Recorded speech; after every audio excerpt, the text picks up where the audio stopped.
Welcome to Toffee TV. Frank Lampard is the Everton manager, the new Everton manager. And we're going to have a little chat about how he may line up and how we may see differences in this Everton team from Rafa Benitez' Everton team. Yeah. You're expecting to see a change in the way Everton actually play. I'm expecting to see positivity and a positive style of play and a modern approach.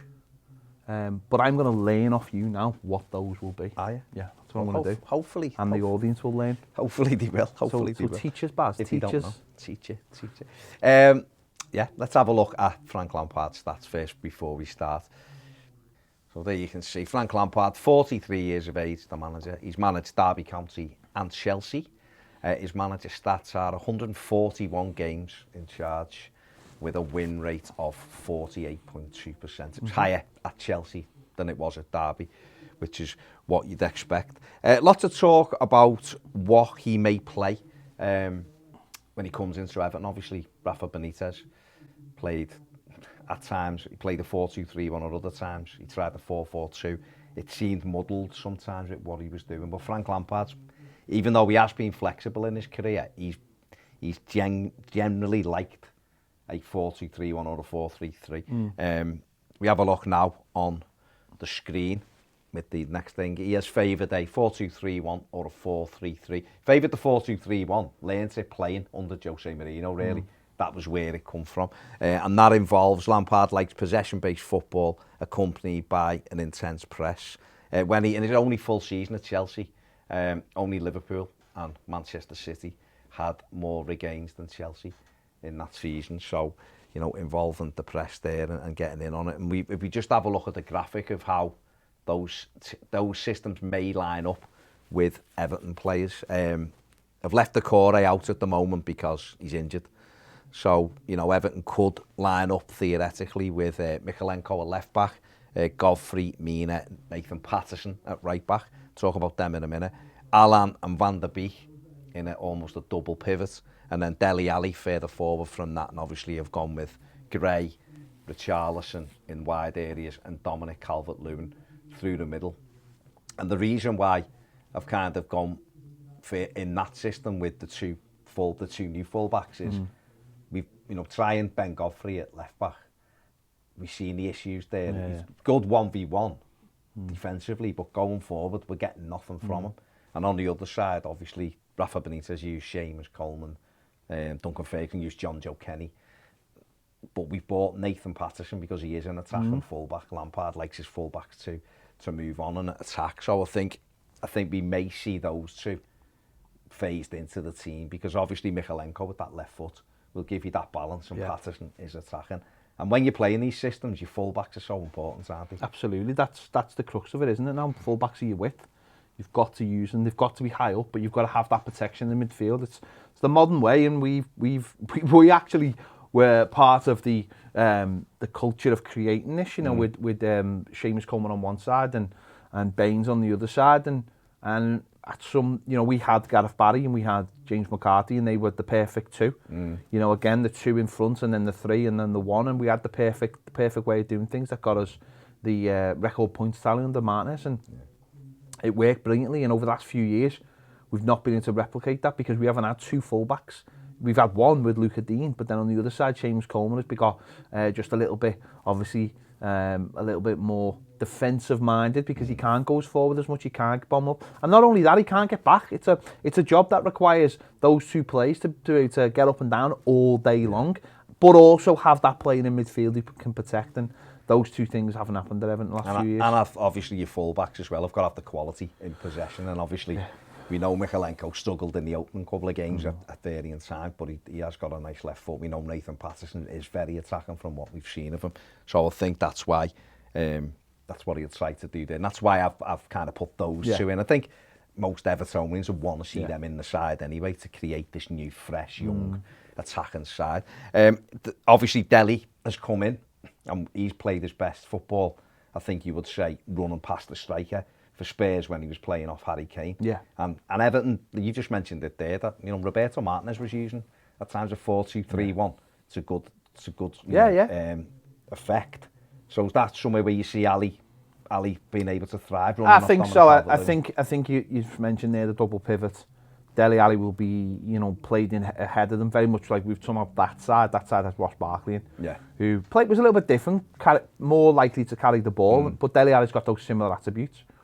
If you go back to Dele Alli's goal he scored against Everton in Pochettino's last game, the way he picked up a misplaced pass and then took on a couple of players and scored. So he has got those abilities. He breaks the lines, and that's something we haven't had in our midfield, except for when Decore has played a little bit higher up the pitch. It's a good success, which, funny enough, he did against Arsenal, and that's what led the second half fight back, which was very strange that he hasn't. Burnley. Yeah, which he hasn't played there more, and that relied on getting an extra man in midfield and creating that three. And it's strange that Rafa Benitez never prolonged with that, because there's 2 games you just mentioned there where we've gone into a 3 in the midfield. Decore's gone into that role, which I imagine Dele Alli will take up, and we've used it to great success. And we've won, which is and we've won 2 of the 5 games that we have won. And we've won. And obviously you've Gray and Richarlison and getting closer to Dom, but there's a variation on that. Obviously, you've got Alan and Donny van der Beek in this instance in the double pivot. Donny van der Beek obviously good in possession. He's someone that also likes to break forward, but there is a way that Lampard can use him, but there may be a different way that Everton and Lampard uses it straight off the bat, and that is going into a 4-3-3. So we'll have a look at that graphic as well with the 4-3-3, and this requires Alan to sit in further back and be a bit more disciplined. Whether he can do it, we'll see, but that's what we're asking him to do. And this then involves having Dele Alli and Donny van der Beek as almost like 2 number 8s, which is a system that Frank Lampard used at Derby County, Mason Mount and the like there. And I think what that will do will allow both of them to break into the box. And it was interesting hearing Dele Alli's interview, actually, when the interviewer asked him about playing off the striker, and he's like, well, I can play anywhere in midfield. It's just getting into the game. I like to tackle, I like to run the ball. And so Lampard's trying to put some more goals in there, put some more energy with those 2 in there, then the 4-3-3 with those same players. Maybe having Damari Gray and Richarlison, a bit closer to Dom at times, and then giving us the width on the outside. But again, involving the fullbacks moving forward. That's key to how Lampard wants to play. If we move on then to the next slide we've got there, it's talking about the pressing. At Chelsea, the press involved the fullbacks being encouraged to attack, which meant added responsibility to the double pivots in that 4-2-3-1, basically meaning they covered the spaces left by the fullbacks. And this, again, something you mentioned before when you talking about Roberto Martinez. Gareth Barry and James McCarthy done that brilliantly for Everton in that season when Coleman and Baines were bombing on. They covered those gaps, and we have never really been able to recreate that. But if that's part of a way you're playing and part of a system, and it's drilled into those players every day, obviously you could look at that and say, are Alan and are Donny van der Beek the ideal people to do that? We don't know. But this is what Lampard, going forward, it might look like. Obviously, right now, he's got to adjust it to what he's got, but that's right. But at Derby and Chelsea, both in a 4-3-3 formation, the midfield pressed opponents in deep midfield positions and defence, while the wide forwards pressed the fullbacks or come inside to make the pitch narrow and difficult. And that is him going into that high press again, which is what he talked about the other day, the intensity, the high press. And that's what he wants to do. And that's why if we play with 3 midfielders and you've got Dele Alli, Donny van der Beek working hard, I think that suits Everton. But we've said it all season, that this team, if you're trying to press, you either all have to press or no one presses. What we Everton have seen this season is the odd person press, and then we've had 2 midfielders exposed too many times and outnumbered. And that's something he's got to get hold of, hasn't he, with this side? Yeah, to make sure they're not. It's difficult when there's a team who are built from different managers and different ways of playing, and I think we're not necessarily built to press. And what that's led to is probably buying more players who don't press rather than going the other way. So no one's actually took it on. And maybe this is what Frank Lampard will do now. Maybe he'll start to look for a particular kind of player that can play that, and maybe we're bringing Donny van der Beek and Dele Alli in straight away. That's the way he wants to play. Alan can press, and maybe with a midfield 3 in the short term of having those 3, maybe that's what he'll set out to do. Alan's looked at times like the only one, but then that leads to him going and leaving gaps behind him, and I think that's the only issue. And it is a system that Everton have never really got on board with. It's not, you know, it's the way to do things, and we've not tended to do that. That, I think, and then that leads you to almost have to play a low block then, because you haven't played the press, so and counter attack. So it's you know, if this is the philosophy he's gonna play, then he has to get, you know, everyone on board and that. But I think he does have a lot of players who can get into that, though. I think they can. I think we do have a few players now, by bringing in the people we've got and the fullbacks that we've got, and like the Mari Gray and Anthony Gordon, who can play like that. With Charlton, we know likes to defend anyway from the front, so I think he can get. You've all got to buy into it, haven't you? And I think that's a philosophy, isn't it? That hasn't been there. Let's have a look. I've got just a little graphic in it. It's based on the 4-2-3-1, because this is kind of what he likes to use. And you see in the graphic, the fullbacks making sure that they provide the width. They've got to get up high, which is, again, something Everton haven't really done this season. Your wide players come in narrow, and that'll allow Dele to break into the box with Dominic Calvert-Lewin. And here you see the centre-backs coming up and leaving that block of 4 again to try to make sure you're not caught on counters. And another midfielder can actually join in there as well and make it 7 attackers, leaving the 3 back. And I think just off the graphic, I've got an image here of when Chelsea beat Everton 4-0, actually, and Lampard was in charge of Chelsea that day. And in this still, it actually shows you Chelsea doing that perfectly. You know, see Rudiger and Zuma going man for man almost on Dominic Calvert-Lewin, and I think it's a Charlison there. Billy Gilmore, Ross Barkley is sitting in as the 2, and yet you would think of those as 2 attacking midfielders rather than 2 defensive midfielders, but they're sitting in. And then you've got, obviously, Aspilicueta getting involved, and then in the bottom of the picture here, you've got 3 overloading. You've got Mason Mount, Alonso and Pedro, and you can see, obviously, on this occasion, Sidibe is in trouble. I think it's Bernard Ryan who's in trouble. Tom Davis out of position. Willian joining injury. So they are loading it, but making sure that number is kept the same, making sure that those 2 midfielders know if one's gone, 2 have got to sit. It's bad energy, isn't it? Because on that particular day, they just kept on winning the ball back in midfield and recycling it. And I think we've seen that recently against us. Brighton did exactly the same thing. They just kept on winning the ball and recycling it, and it was, you know, 2 and then 2 in front, boxing our 2 in midfielding, and they just kept on winning it back high up and recycling it and recycling it. And I think, you know, Villa tried to do that as well. That's the way they're trying to play. We've seen that in the last game. And I think that's what modern teams are doing now. They're just not letting you get out of your half by making sure they've got protection on either side. And that's something Everton are going to have to adjust to. We just don't seem to play with any modern kind of tactics.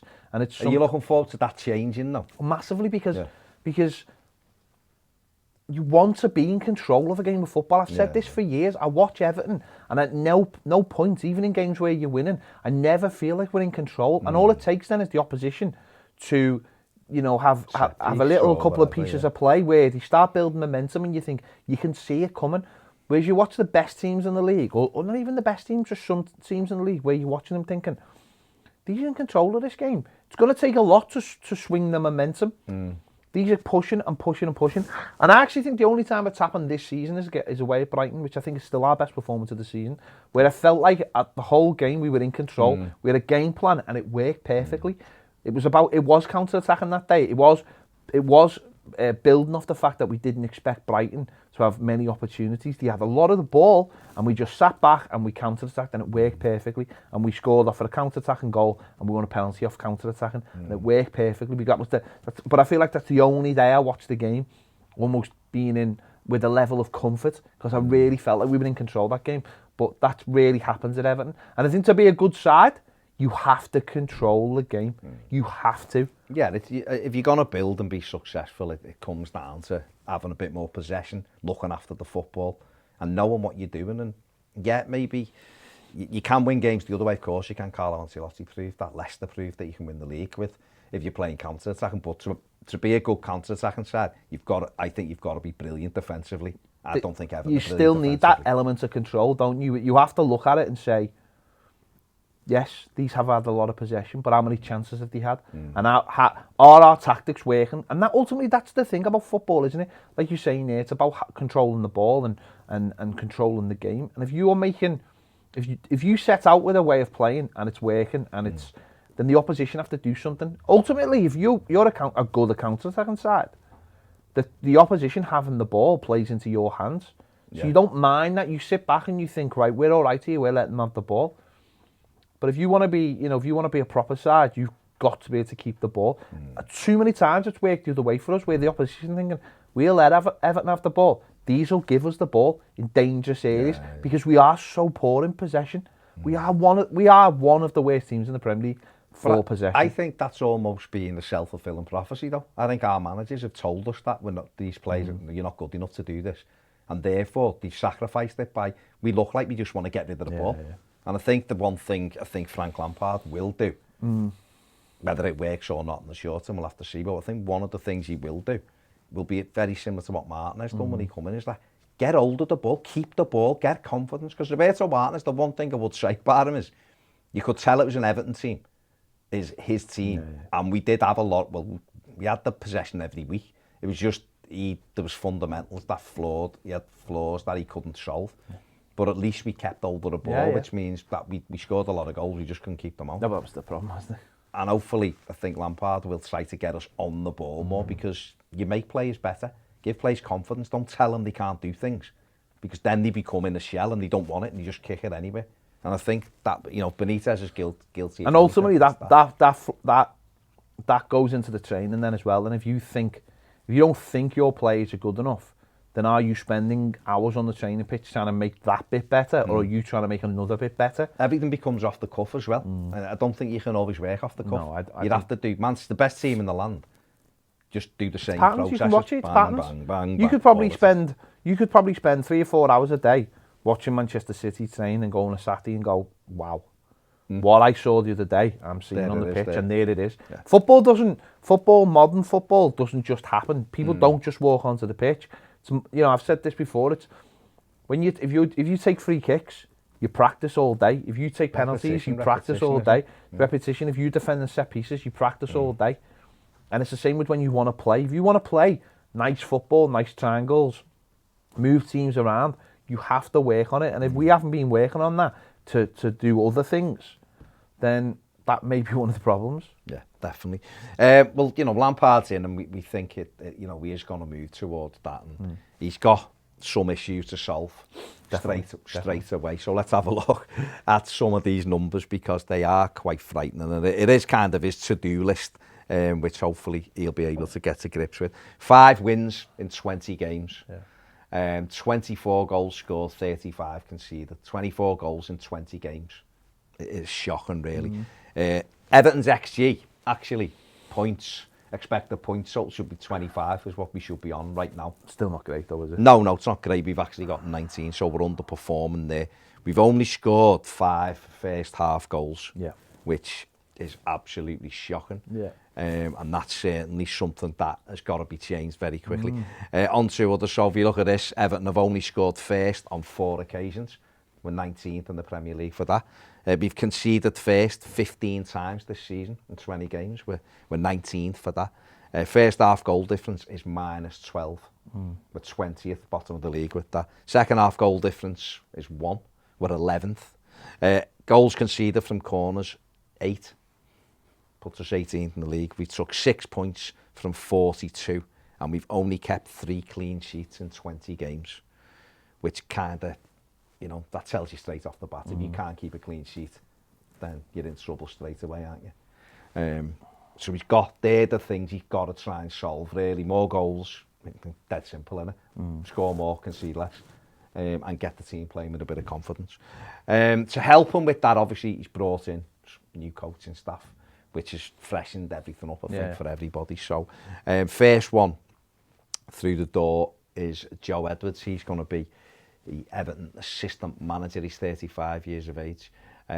He's only ever worked at Chelsea. He was a player there until he was 16, and then went away and done his coaching badges and come back in and all that. And he's done, promoted through. Lampard actually was really impressed with him when he come back from Derby and promoted him up. And Thomas Tuchel liked what he saw and kept him.